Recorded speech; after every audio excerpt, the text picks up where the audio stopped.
मोहम्मद बिन सलमान और इमरान खान देवर just like friends. कोई head of state की बजाय वो दोस्तों की तरीके से बातचीत कर रहे थे और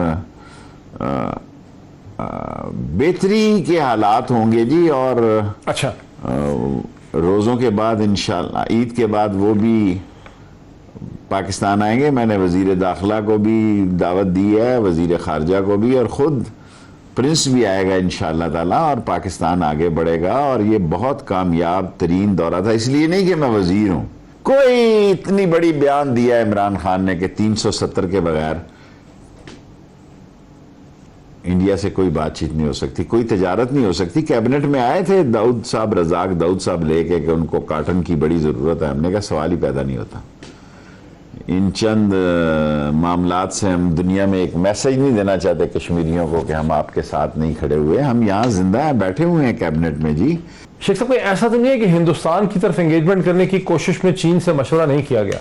चूं का मरबा जो है चूं चूं चूं लगाए रखते हैं, वो ख़त्म हो और उनके पास कोई नेशनल इशू ना हो, बाकी वो लगे रहे। हम वो भी यहीं पे और हम भी यहीं पे।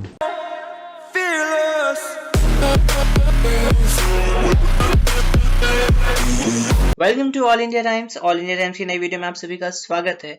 आप लोगों को बता दूं कि कहीं ना कहीं से खबर उड़ती हुई आई है पाकिस्तान में कि सऊदी के प्रिंस मोहम्मद बिन सलमान पाकिस्तान आ सकते हैं ईद के बाद, यानी कि कभी भी वो पाकिस्तान आ सकते हैं अब से, और पाकिस्तान को एक और भीख मांगने का मौका मिल चुका है।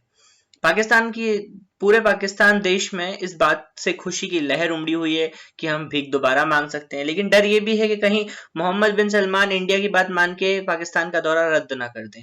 और चाइना के सपोर्ट के लिए भी रो रहा है। पाकिस्तान की जो खासा हालत है वो बहुत ज्यादा खराब हो चुकी है। इसके बाद भी वो अकड़ कर, वो भिखारी हमसे ये कह रहा है कि भैया तुम ना क्या करो, 370 हटाओ कश्मीर से, वापस लागू करवाओ, वहां पे जो कंडीशन थी वही करो, अदरवाइज हम तुमसे बोलचाल नहीं करेंगे। खैर, वीडियो काफी इंटरेस्टिंग है, एंड तक जरूर देखिए। पसंद आए तो लाइक करें, शेयर करें और सब्सक्राइब करें ऑल इंडिया टाइम्स को। जय हिंद, जय भारत दोस्तों। मेरे लिए तो यही काफ़ी है। देखें कि दरवाजे खुल गए 27वीं की रात को, और वो नंगा जिस पे लोग आप बातें करते हैं नामूसे रसालत के, वो उससे बड़ा आशिक कौन है? वो खुद नंगे पाँव फिर रहा था मदीने की गलियों और बाजारों में।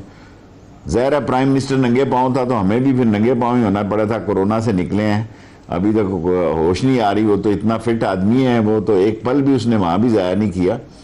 तो ये लोग बातें करते रहते हैं बहुत फितराना। 17 लाख बोरियां पाकिस्तान खुद लोग देते हैं, हर रोज़ हर आदमी फितराना देता है, हमारे मज़हब का हिस्सा है।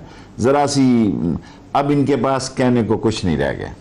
शेख साहब, दूसरी तरफ से मैं देख रहा था कि नजम सेठी साहब, सऊदी अरब के दौरे के नजम सेठी साहब और मुर्तजा सोलंकी साहब एक प्रोग्राम कर रहे थे किसी टीवी चैनल या ब्लॉग में, तो वहां उनका कहना यह था कि दूसरी तरफ क्राउन प्रिंस मोहम्मद बिन सलमान ने नवाज शरीफ साहब को लंदन में किसी अहम इनॉग्रेशन में चीफ ऑफ गेस्ट के तौर पर बुला लिया है। तो ऐसा लगता है कि वो दोनों तरफ कनेक्टेड है। देखें, मुल्कों के हो सकते हैं, मुझे नहीं पता, कनेक्शन हो सकते हैं, लेकिन अब आपने कहा है तो मैं आपको अर्ज करता हूं कि जब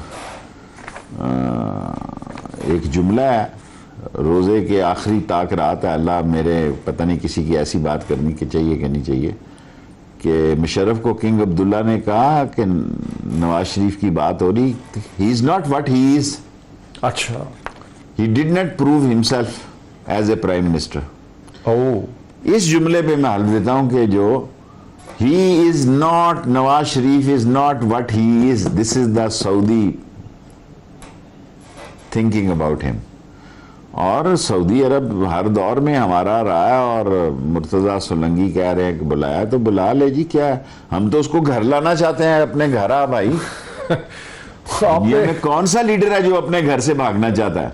तो आपने जो, आप मुझे बताएं, इमाम खमीनी ने कितनी तगोदो की कि अपने वापस वतन जाने के लिए।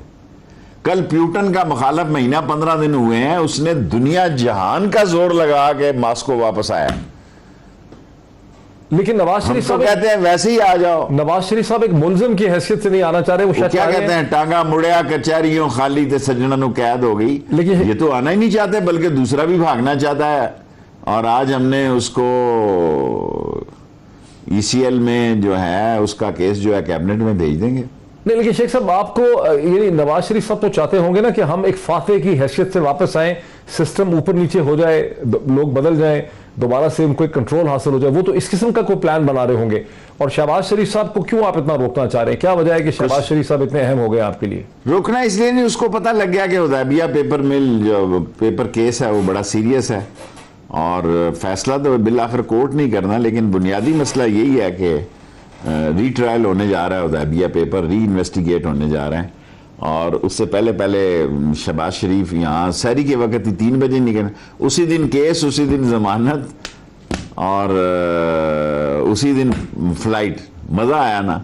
और हम गरीबों के बच्चे जो 7-7 साल आवारा कलाशनकोफों में जेलों में गलते सड़ते रहे, एक आवारा कलाशनकोफ सोफे के नीचे से निकली और 7 साल कैद हो गए। और यहाँ अरबों के मसले हैं और एक दिन की मार है। अच्छा सर, मैं हुदैबिया को, शहबाज शरीफ साहब की केस को तो खुल के हमें डिस्कस करना चाहिए। थोड़ा सा मुख्तसरन की बता दें कि इज्जत बहुत की उन्होंने, अच्छी मुलाकात भी हुई है, वो आएंगे भी, उनके फॉरेन मिनिस्टर आ जाएंगे, प्रिंस फैसल बिन फरहान अल सऊद तशरीफ लाएंगे ईद के कुछ अरसे के बाद। लेकिन सॉलिड टर्म्स में, स्ट्रेटेजिक टर्म्स में, क्योंकि पाकिस्तान के वजीर दाखिला है, इंपॉर्टेंट कैबिनेट मेंबर हैं आप, तो इज्जत उन्होंने बहुत की है। उनके वजीर खारजा भी यहाँ तशरीफ लाएंगे, क्राउन प्रिंस भी आ जाएंगे। लेकिन 2019 के बाद से उनकी इन्वेस्टमेंट्स जो हैं वो स्टक थी। उन्होंने ऑयल रिफाइनरी में इन्वेस्टमेंट की बात की, टूरिज्म में इन्वेस्टमेंट की बात की, सीपेक में उनका इंटरेस्ट था। तो सॉलिड और स्ट्रेटेजिक लेवल पे रियासत पाकिस्तान को क्या आपकी हुकूमत ने हासिल किया है जिसको आप शोकेस कर सकते हैं?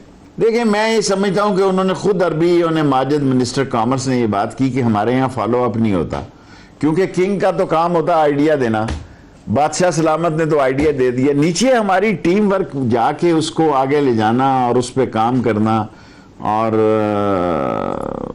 हम सुस्त हैं काफ़ी, क्योंकि उनका तो एक फैसला हो गया, फिर हमें आगे परसू करना और आगे लेके जाना, इसमें हमसे कमजोरियां हो जाती हैं। और अब प्राइम मिनिस्टर ने कहा कि इसको तेज किया जाए और इंशाल्लाह तेज होगा अब ये काम। अच्छा शेख साहब, आप वजीर दाखिला बनने से पहले पाकिस्तान के रेलवेज मिनिस्टर थे और रेलवेज में ML1 मेन रेलवे लाइन 1 जो है वो बहुत बड़ा आपका प्रोजेक्ट था, जिसमें आप बहुत दिलचस्पी आपकी रही, हमसे भी बहुत आपने बात की। उस वक्त चीनी $9 बिलियन का भी शुरू में इस पे क्रेडिट देने को तैयार थे, लेकिन अभी इस हफ्ते $6 बिलियन की जो क्रेडिट अप्रूवल है उसे चीन ने अप्रूव नहीं किया है। और उन्होंने तो कहा कि रेलवे की क्रेडिट वर्दस्तियां इसका इशू है, लेकिन आम तासुर यही है कि चीनियों ने एक सिग्नल दिया आपकी हुकूमत को कि वो किसी वजह से डिसप्लीज है। शायद हिंदुस्तान से एंगेजमेंट आपने जिस तरह से करनी चाहिए, अमेरिका की तरफ जिस तरह से हाथ बढ़ा रहे हैं, किसी वजह से चीनी नाखुश हैं, जो उन्होंने आपको मैसेज दिया है। देखिए, चीनी नाखुश नहीं है। चीन के पास हमारे अलावा भी एक अच्छा दोस्त बड़ी मुश्किल से मिलता है। हम सारी तरफ के दोस्त हैं, चीन के भी दोस्त हैं। और 9.2 जो था उसको हमने उनके साथ राब्ते के बाद 6.2 किया, उसमें हमने मशीनें निकाल दी, इंजन निकाल दिए। अब उसका इंटरेस्ट रेट का मसला एक्निक से अप्रूव है, किसी दिन भी टेंडर आ जाना चाहिए। और स्वाति साहब अच्छे एक्टिव मिनिस्टर हैं, उनको मेरा ख्याल है ये ML1 पाकिस्तान का वाहिद हल है, वरना ये रेलवे तो काफ़ी मसाइल ज़्यादा है और वो कर लेंगे। मैंने तो सारा काम मुकम्मल करके आया हूँ जी, एक्निक से अप्रूव करा के आया हूँ, सिर्फ अखबार में टेंडर जाने की बात है। और चीन में उसके इंटरेस्ट रेट की बातें हो रही हैं, पेमेंट की बातें हो रही हैं, ये आप ठीक कह रहे हैं, लेकिन सॉल्व हो जाएगा इंशाल्लाह ताला। लेकिन शेख साहब, तासुर ये है कि मसला रेलवेज का नहीं है, मसला पैसे का भी नहीं है। चीनी किसी वजह से नाखुश है, उन्होंने सिग्नल दिया, उनका तरीका यही है कि वो अपनी नाखुशी का इजहार सटल तरीके से करते हैं। देखिए, हम कहाँ चीन से दूर हो रहे हैं, हम चीन के साथ खड़े हैं। अब चीन के मामलात और मसाइल दुनिया में जहाँ भी हों, हम चीन के साथ खुदा ना खास्ता वक्त आया तो खड़े होंगे, लेकिन हम दुनिया के साथ भी अपने राब्ते ख़त्म नहीं कर सकते। हम वेस्ट देखें ना, हमारे लिए बहुत बड़ा मसला पैदा हो चुका है यूरोपीय यूनियन का भी, FATF का भी, और हमारी इकॉनमी पे बहुत ज़्यादा दबाव है। लेकिन इन्वेस्टमेंट तो ज़्यादा चीन से ही आ रही थी, वो रुकी हुई है। और मिनिस्टर खारजा से मैंने पूछा था, वो कहते हैं नहीं ठीक हो जाएगा। इस पे तो फॉरेन ऑफिस बेहतर राय दे सकता है। मैं तो अब इंटीरियर में हूँ, अगर रेलवे में होता तो इस वक्त तक वो ML1 पे इफ्तिताह भी मैं तो शी पोंग यांग से करवा चुका होता, लेकिन वो अच्छे वजीर हैं, वो करवा लेंगे, इसको मैनेज करें। शेख साहब, कोई ऐसा तो नहीं है कि हिंदुस्तान की तरफ एंगेजमेंट करने की कोशिश में चीन से मशवरा नहीं किया गया? कोई इतनी बड़ी बयान दिया है इमरान खान ने कि 370 के बगैर इंडिया से कोई बातचीत नहीं हो सकती, कोई तजारत नहीं हो सकती। कैबिनेट में आए थे दाऊद साहब, रजाक दाऊद साहब लेके कि उनको काटन की बड़ी ज़रूरत है, हमने कहा सवाल ही पैदा नहीं होता। इन चंद मामलात से हम दुनिया में एक मैसेज नहीं देना चाहते कश्मीरियों को कि हम आपके साथ नहीं खड़े हुए। हम यहाँ जिंदा हैं, बैठे हुए हैं कैबिनेट में जी, कश्मीरियों के साथ खड़े हैं, लम्हा ब लम्हा उनकी जिद्दोजहद आज़ादी के साथ हैं। और देखें, कौम जज्बाती फैसलों में न जाए।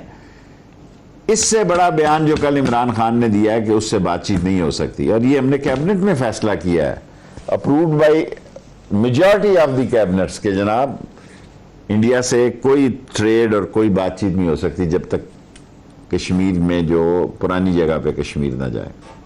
शेख साहब, ये तो बिलाशुबा उन्होंने बड़ा क्लियर सिग्नल कर दिया, कल वजीर आजम ने बड़ा क्लियर मौकफ ले लिया। लेकिन अब से चंद घंटे पहले वजीर आजम ने नोम चॉम्स्की का एक जो ट्वीट था उसको रीट्वीट करते हुए उसके ऊपर ये लिखा कि I am the prime minister of Pakistan and we stand with Gaza, we stand with Palestine. ये कुछ थोड़ा ज्यादा स्टैंड सख्त नहीं ले लिया वजीर आजम पाकिस्तान की हैसियत से इमरान खान साहब ने? देखें, जो भी आदमी हो पाकिस्तान में, इमरान खान ने अच्छा वाज़े बयान दे दिया, क्योंकि इल्ज़ाम हम पे ज़्यादा लग रहा है कि हम अमेरिका को अड्डे देने जा रहे हैं जी, हम इंडिया के साथ तजारत करने जा रहे हैं, हम ये करने जा रहे हैं, हम इसराइल को तस्लीम करने जा रहे हैं। और हमारी एक आधी वजीर ने बयान भी दिया कि हम पे प्रेशर आया था, ये है वो है। अमेरिका हो या फ़लस्तीन हो, अमेरिकन इशू हो या इसराइल हो, इमरान खान ने बड़ी वाज़े स्टैंड ली है, और प्राइम मिनिस्टर को वाज़े स्टैंड लेना चाहिए ताकि अपोजिशन की ये चूं चूं का मरबा जो है चूं चूं चूं लगाए रखते हैं वो ख़त्म हो, और उनके पास कोई नेशनल इशू ना हो, बाकी वो लगे रहे, हम वो भी यहीं पे हैं और हम भी यहीं पे।